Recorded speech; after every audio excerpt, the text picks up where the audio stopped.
Dulu semua orang masih cukup takut dengan elit-elit partai. Ketika ketua umum berfatwa, semuanya tak ada yang boleh melawan, tegak lurus dan berbaris secara rapi. Hmm. Tapi oligarki dan ketua partai, kekuatan partai di tangan Pak Jokowi itu selesai semuanya.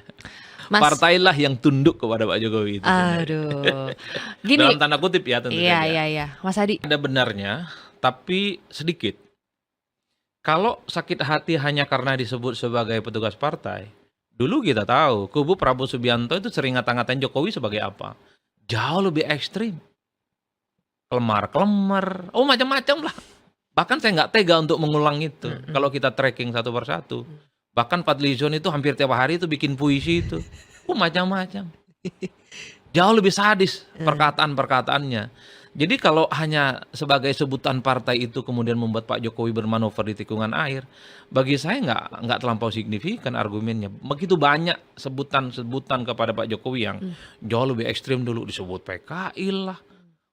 Oh macam-macam lah. Saya terus terang. Tapi kan itu disebut sadar. Kalau itu kan hanya soal stereotype dan sebutan-sebutan itu. Justru yang ingin saya katakan adalah, kenapa Pak Jokowi seperti ini manuver politiknya? Ya ingin menunjukkan bahwa Pak Jokowi ini presiden, nggak bisa diatur oleh siapapun.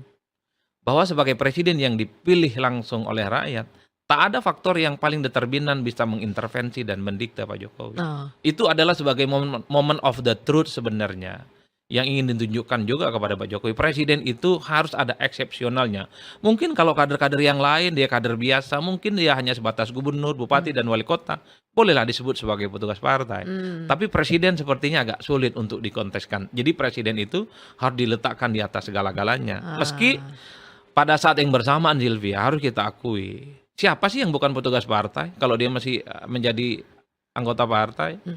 Tunjukkan ke saya di negara ini, ada tidak kader partai yang berani melawan ketua umum partai dan keputusan partainya? Enggak ada. Kalau ada anggota DPR melawan ketua umum partainya, keputusan partainya, besok di PAW. Di PAW. Jadi sebutan petugas partai dari PDIP ini terlampau jujur sebenarnya. Tadi Mas Disebut sebagai petugas partai, bahwa PDIP lah yang sebenarnya begitu banyak mengatur semua tingkah pola, perilaku, dan kebijakan-kebijakan politik Pak Jokowi. Misalnya apa? Kan itu. Ya semua kebijakan politik, koalisi, termasuk komposisi menteri, dan kebijakan-kebijakan yang lain, kan PDIP juga mengklaim bahwa itu tidak terlepas dari nafas yang kemudian selalu dimunculkan oleh PDIP. Kan begitu jalan ceritanya. Nah yang kedua menurut saya, memang harus diakui, Pak Jokowi itu sangat kelihatan tegak lurus ke PDIP, terutama waktu awal-awal jadi presiden. Sangat kelihatan orkestrasi politiknya. Tapi memasuki periode kedua, rasa-rasanya Jokowi sudah mulai perlahan menghilangkan ya kesan-kesan bahwa Pak Jokowi itu bisa diatur oleh partainya. Makanya Pak Jokowi kan selalu muncul tuh, saya tidak bisa diatur-atur oleh siapapun. Catat itu ya. Tapi di atas segala-galanya, yang ingin saya katakan adalah, kenapa Pak Jokowi seperti ini? Saya kira Pak Jokowi sepertinya belajar banyak ya dari SBY, dari Megawati, atau mantan-mantan presiden sebelumnya.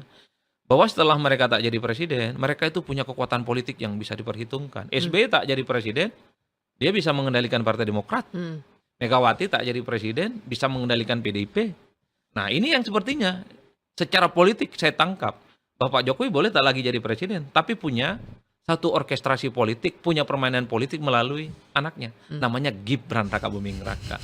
Bagi saya politik sederhana itu aja. Agak jarang bagi saya di negara modern seperti sekarang ini, presiden yang sudah paripurna, nggak lagi menjabat, dia kemudian pulang kampung dan ngomong cucu. Saya nggak nemu rumusnya. Rata-rata memang ada yang disebut dengan post power syndrome itu ya. Keinginan untuk terus menjadi bagian dalam proses-proses politik elektoral. Tapi kan Pak Jokowi udah Gibran ini apapun judulnya, ini kan mirip-mirip dengan Pak Jokowi awal-awal. Pertama, harus diakui newcomer dalam konteks politik nasional. Yang kedua, Gibran ini bukan ketua umum partai. Yang ketiga, dari segi umur, ini belum matang dibandingkan dengan politisi-politisi yang lain. Dalam konteks itulah Pak Jokowi perlu mementori Gibran secara langsung. Orang juga percaya sepanjang proses pencapresan kemarin. Ya mentor utama, konsultan utama, nomor 2 itu, the one and only, hanya Jokowi bukan yang lain. Yang lain itu ngaku-ngaku aja. Kan gini ya Mas. Tentu nggak bisa. Karena yang akan menahkodai pemerintahan ke depan 5 tahun tentu Prabowo dan Gibran. Tapi kan orang juga tahu bahwa konsultan politik utama Gibran ke depan itu adalah Pak Jokowi, bukan yang lain. Partner diskusi, teman ngobrol, yang akan dilakukan oleh Gibran. Jokowi bukan yang lain.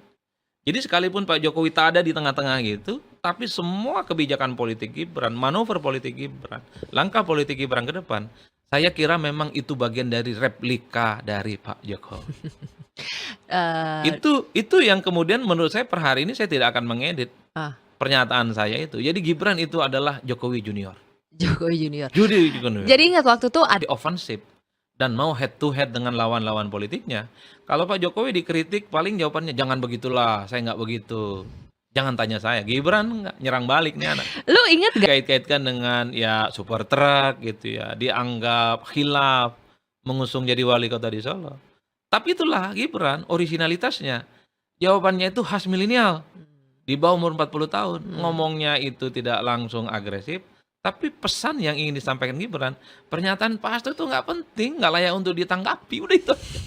Bagi saya itu jauh lebih sadis. Oke. Ketimbang misalnya dibalas panjang kali lebar, dibikinin puisi, dibikin pernyataan-pernyataan panjang. Jadi Gibran itu hanya ingin bilang bahwa pernyataan Pak Hasto itu nggak perlu diladenin, udah itu aja. Ngasih saya ini award. Kamu tahu nggak sih Ibu Muni udah pinter, cantik, karismatik, pejuang apa nih? Kayak ngene kabeh moh aku. Lah kan udah punya pemimpin yang mestinya ada pertanyaan. Pemimpin masa depan yang ibu harapkan itu seperti apa? Hai, aku bilang, kok lu nggak ngeliatin gue ya? Orang jelas-jelas ada deh. Gitu, enggak. Aduh gawat. Itu ditanya Pak, nanti baca aja. Untuk Bapak kan bilang 2045, walala. Saya pikir 2045 gitu. Padahal saya sendiri, PDI Perjuangan menggalakkan program stunting loh Pak. Mbok saya dikasih bintang toyo. Pak Jokowi gue ngono lho, mentang-mentang.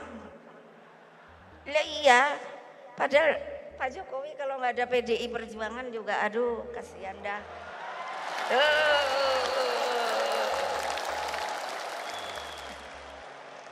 Lo legal formal lo. Beliau jadi presiden tuh nggak ada kan ini. Legal formal diikuti terus kan sama saya. Aturannya, aturan mainnya.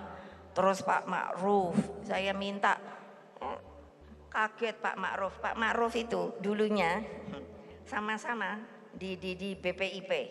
Waktu itu masih UKP PIP. Terus setelah itu yaitu ada Pak Mahfud tuh, saya lihat tuh, mana dia tadi ya, ada deh. Nah itu terus saya bilang gini kan, Pak Jokowi, saya bilang Pak Jokowi, Pak ntar kalau ini saya minta izin untuk pendamping Bapak itu Pak Ma'ruf ya gitu. Saya bilang sama Pak Ma'ruf kan, terus bilang Pak Mahfud diambil sebagai Menko Polkam. Terus saya bilang sama mereka, kok enak amat ya, aku tadinya bosnya mereka, tiba-tiba diambil sama Pak Jokowi, tung lah aku kok ora dijupuk ya, lah kan mestine ya katut no aku, enggak. Itu ada satu momentum di mana ulang tahun itu menjadi momen di mana menjadi titik panas dan titik mendidih bagaimana hubungan PDIP dan Jokowi itu renggang, dan bahkan itu dianggap sebagai tanda-tanda mereka akan retak saat itu, yaitu di hari ulang tahun PDIP yang ke-50. Masih ingat persis saat itu dalam pidatonya Megawati Soekarno Putri sebagai Ketua Umum PDIP mengatakan bahwa Jokowi itu bukan siapa-siapa. Jokowi itu tak ada apa-apanya tanpa PDIP.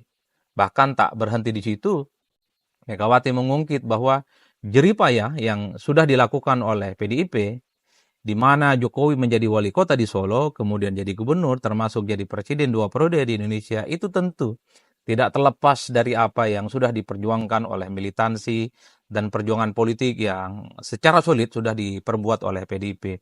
Jadi itu adalah momen di mana Jokowi itu merasa dipermalukan dan masih dianggap bahwa Jokowi itu adalah sebagai petugas partai. Bahkan dulu masih selalu diamplifikasi, orang ingin membuktikan sebenarnya apakah Jokowi yang bukan siapa-siapa tanpa PDIP, ataukah justru PDIP lah yang kemudian bukan siapa-siapa tanpa Jokowi. Karena ada keyakinan bahwa ketika Jokowi maju diusung oleh PDIP, itu adalah momen di mana PDIP itu rebound secara politik, memenangkan pertarungan Pilpres secara beruntun untuk yang kedua kalinya, 2014 dan 2019.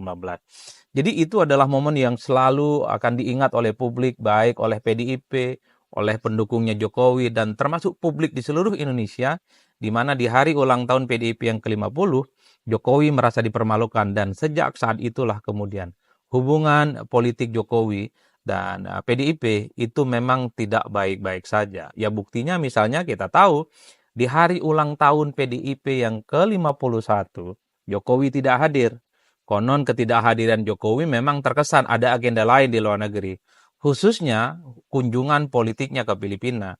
Tapi kan publik juga memahami, untuk seorang Jokowi, presiden, orang penting saat itu, pastinya lebih mementingkan hari ulang tahun partainya dan lebih memilih untuk meninggalkan acara di luar. Tentu kalau suasana hubungan politik antara Jokowi dengan PDIP itu baik-baik saja.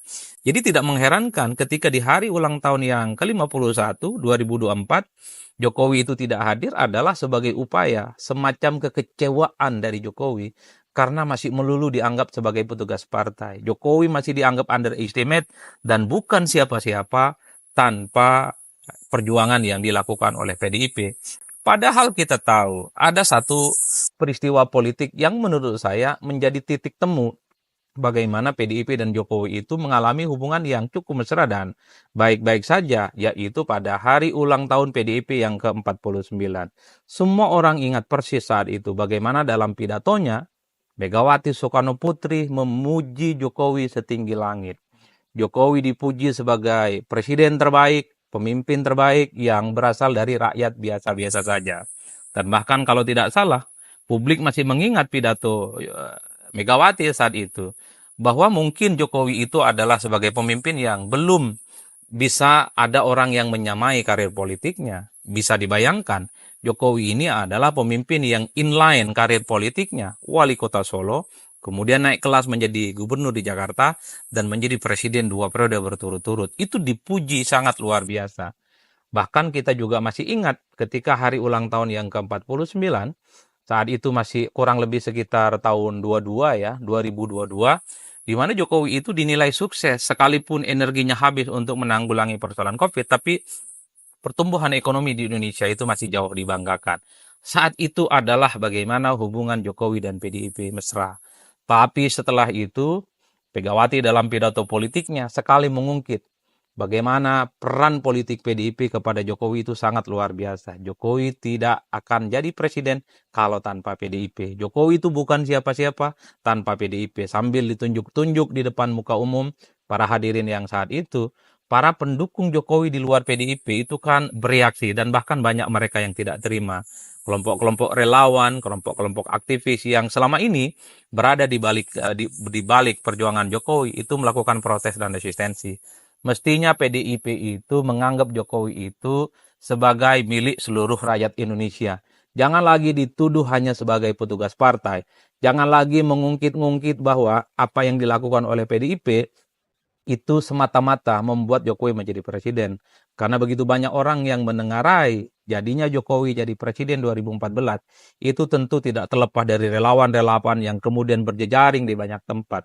Tentu tidak terlepas dari dukungan partai politik yang lain. Tentu tidak terlepas dari kelompok-kelompok politik, terutama dari kalangan aktivis,